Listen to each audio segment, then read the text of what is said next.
Alright, what's going on, guys? Wicked Snake here again.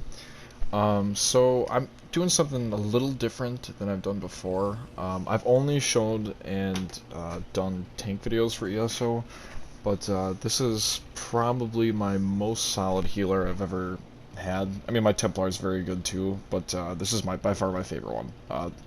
This is a Necromancer Khajiit. So we got 64 in Magicka. The name of the build is going to be Revival, so that's the concept of it. So let's look at the stats quick. We got 1746 magic recovery. We could have more. We could have more magic if we were a Breton. We could even have better recovery too. But if our jewelry was golded, we'd probably be pushing over 2,000. But that's what it looks like right now. Let's get into the skills right away. That's the biggest thing.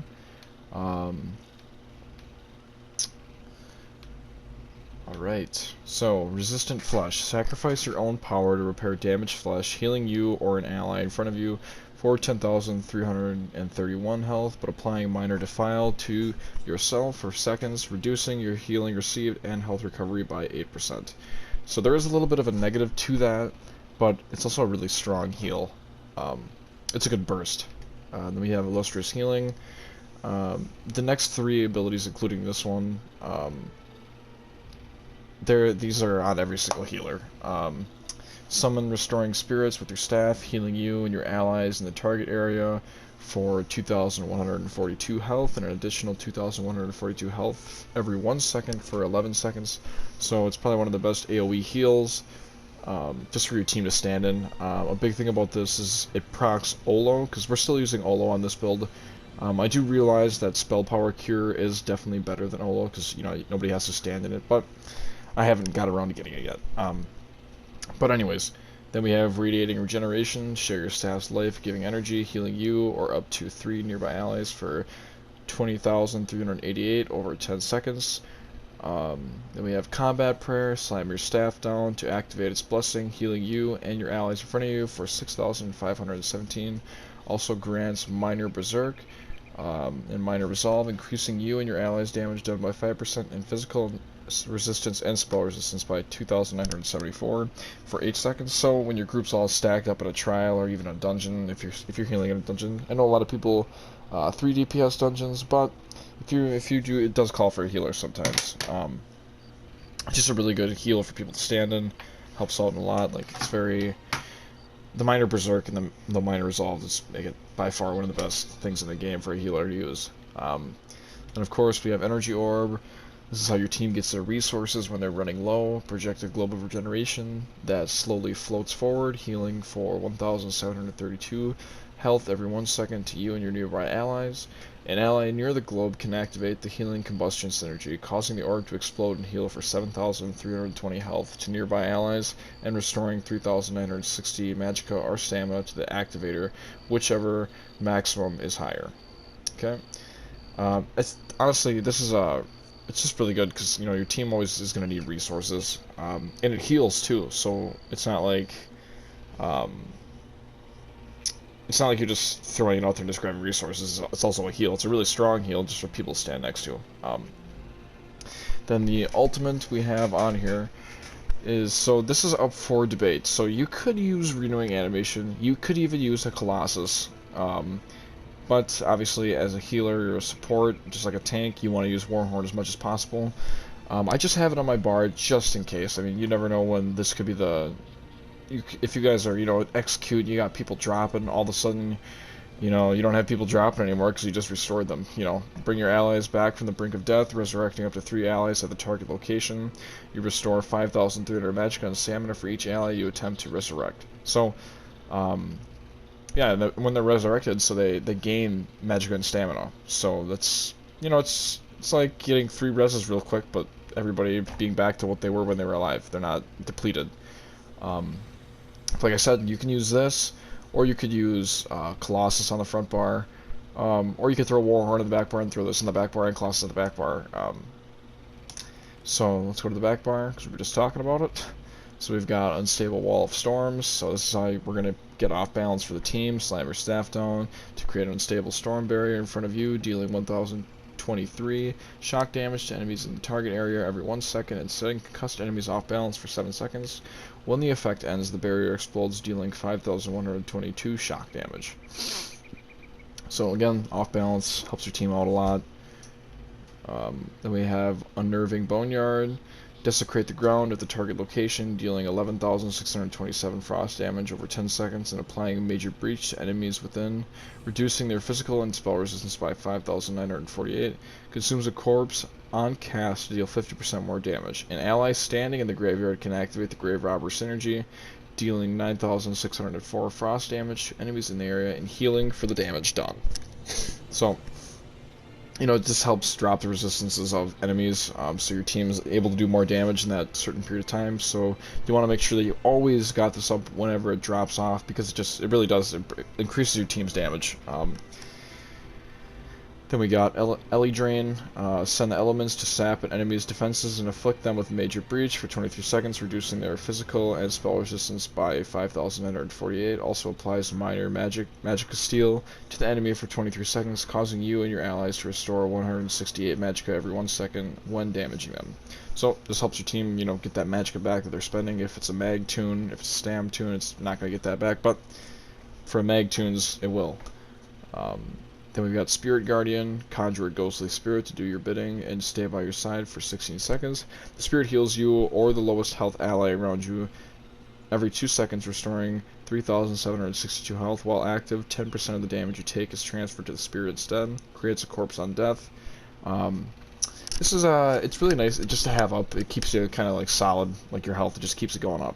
Like whenever you're taking steady damage, it'll stay pretty close to full with this up. And it also heals your friends, and while active, 10% of the damage you take is transferred to the spirit. So while you're taking damage, you know, something that could potentially kill you, potentially won't kill you because it's being transferred to the spirit, or to the mender. Then we've got Summoner's Armor. Wrap yourself in a hardened bone, granting you major resolve, increasing your physical resistance and spell resistance by 5,948 for 20 seconds. So instead of running this, you could run, I believe the ability is called, let's look at it real quick. Expunge, nope, that's not it. Where is it? Harvest, there it is, okay. So you could run this instead of Bone Armor. Sap the lingering life from fresh corpses, granting you 2 ultimate and healing 1,181 health every 1 second for 2 seconds per corpse consumed. This ability scales off your max health. While slotted, your damage taken is reduced by 3%. So pretty much all this ability does is, whenever there's any dead enemies around, you can sap pretty much ultimate off their corpses. But yeah, that'd be also a really good ability. So then we got Warhorn for our ultimate. Obviously, support. This is what we're going to be using most of the time. Like I said, we would be using Renewing Animation or Colossus, depending on the situations. You know, in a trial, if you're a Necro healer like this, if there's not that many Necros, somebody might be like, hey, we need a couple more Colossuses, there's a problem with the burn, blah, blah, blah, then you could throw that on. So it's a big plus. But alright, that's the skills. There's more skills you could use. But you can kind of play around with whatever. But this is probably the most solid, I would say. But alright, let's look at our inventory real quick and the gear we're running. So like I said, we're running Olo. Then this, you don't have to worry, you don't have to have the Maelstrom's Lightning Staff. I just have this on the back, as the staff for lightning to cause off balance. Then we're running Symphony of Blades. The 2-piece, when you heal an ally who is under 50% of their primary resource, grant them Meridius Favor, which restores 550 Magicka or Stamina every 1 second for 6 seconds. This effect can occur every 18 seconds per target. The resource returned is based off the target's highest maximum resource. So, really good ability. You know, you got, especially in trials or even in dungeons, it's nice because your team's getting their recovery back. It helps them out a lot. Then we got Hollow Fang. Again, probably one of the best sets for a healer in the game. Whenever you critically heal or critically damage a target, spawn a ball of hemoglobin at their location. After 2 seconds, the ball explodes, restoring 1,689 magicka and applying minor vitality to you and your group members within 6 meters of the ball for 9 seconds, increasing their healing received by 8%. This effect can occur once every 9 seconds. I would say undoubtedly in most trials you will see one of the two healers running this 100% all the time. I would say that you would see Olo being run, but everyone's running Spell Power Cure. Like I said, it's the same exact thing, except Olo, you have to stand inside the circle. So there's not really that big of a difference, except for Spell Power Cure, you don't have to stand in anything. It just automatically hits your teammates. But there is that. That's all the gear we're running on this build. So now let's go and take a look at the champion. So just to keep it short, we're just going to look at what we have in the warfare tree. We have Fighting Finesse, increase your critical damage and critical healing done by 2% per stage. And then we have Soothing Tide, increases your healing done by the area of effect, heals by 2% per stage. Then we have Swift Renewal, increases your healing done with healing over time effects by 2% per stage. Then we have Arcane Supremacy that we're going to work on maxing out as we gain CP. Oh, don't want to do that, we just want to look at the bar. Alright, so we got Rationer. Like I said in prior videos, the craft tree is kind of what you want to do, but I would definitely always get Liquid Efficiency and Rationer, because it just helps you, you know, that the food that you eat or the drinks that you drink, it stays longer, and you don't have to spend as much money over time. It's kind of a gold saver, if you will. Steed's Blessing, just to run a little faster out of combat, you know, that's always nice. Let's look over here. Pretty standard for support, grants 1.8 health, magicka and stamina recovery per stage, rejuvenation, and we got Fortified, and then we have Boundless Vitality. So Fortified just gets you more armor, then Boundless Vitality gets you more health. That is it for the champion points. Again, you could always play around with it, and maybe you don't like how this build is actually built. You can always, you know, do your own thing, but this is just a guide for how I've kind of played this build. I'll definitely I'll keep updating this over the new patches that keep coming out within time. But definitely one of my favorite builds in the game. I've done a lot on them.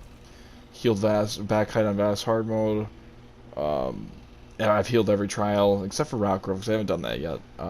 But I've healed every trial successfully with this guy. But yeah, if you guys did like the video, like and subscribe, comment down below if you want to see any certain builds. But I think the next one I'll be doing is definitely coming out with the Templar Healer. So look forward to that.